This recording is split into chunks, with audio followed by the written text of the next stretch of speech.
Hello! How does one go from being unsaved to being saved? According to Calvinism, there is nothing that can possibly be done by anybody to produce this transformation. The only exception is God, who has the ability to produce this transformation in anyone at any time. God's act to transform a person is both necessary and sufficient to save that person. Furthermore, God had already decided who he would save before ever creating the world, and he is never going to revise his decision about who will or will not be saved. That's a simplification, but this video is not an introduction to Calvinism. Instead, we're looking at the following question. If Calvinism were true, what reasons would we have to evangelize? Now, some Calvinists have raised what I would describe as adjacent defenses of evangelism. For example, Jesus commands us to evangelize, so we have a reason to evangelize, whether or not it actually does anything, so to speak. So maybe the Calvinists can be motivated to evangelize by a desire to be obedient to God, or a desire to be a secondary cause or ordained means of someone's conversion, and so on. While such topics are tangentially related, I don't think these defenses actually address the root problem.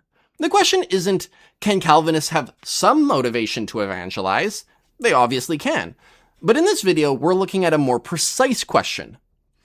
If Calvinism were true, would it be possible to evangelize to a person motivated specifically by a desire to see that person go to heaven rather than hell, while knowing that your evangelism is not necessary and not sufficient to save them?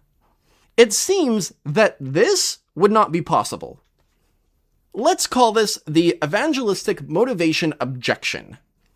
The reason I'm making this video is that I think analyzing this objection is incredibly straightforward, so long as you are familiar with a particular branch of philosophy.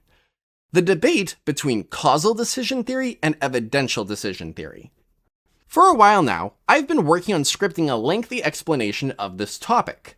But earlier today, the YouTube channel Veritasium released a video on Newcomb's paradox that covers the difference between causal and evidential decision theory quite nicely. So in this video, I'll only offer a brief explanation of the two views and how they relate to Calvinism. Let's first think about decision-making more generally. We want our decisions to lead to good results. But what does it mean for an action to lead to a result?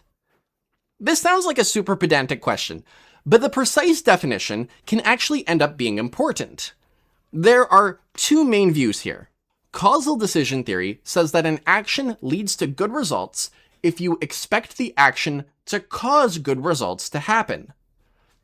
Evidential decision theory says that an action leads to good results if you expect the action to raise the probability that good results happen.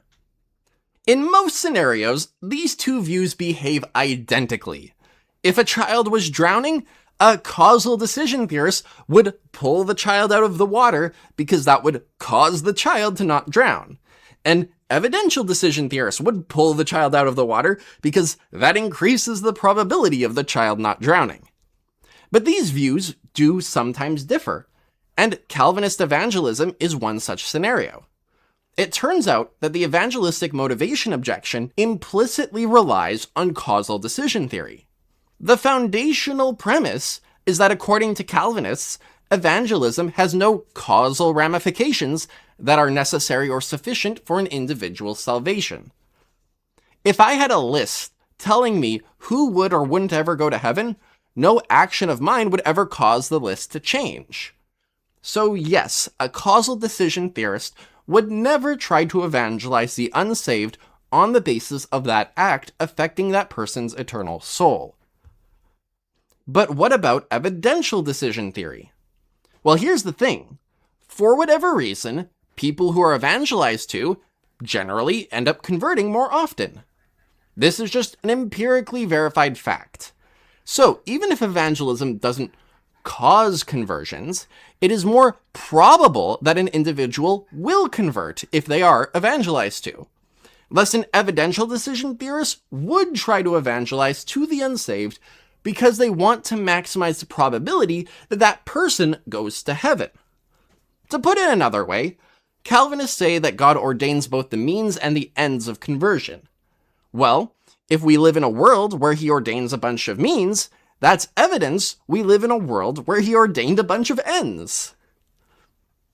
Now, personally, I am an evidential decision theorist.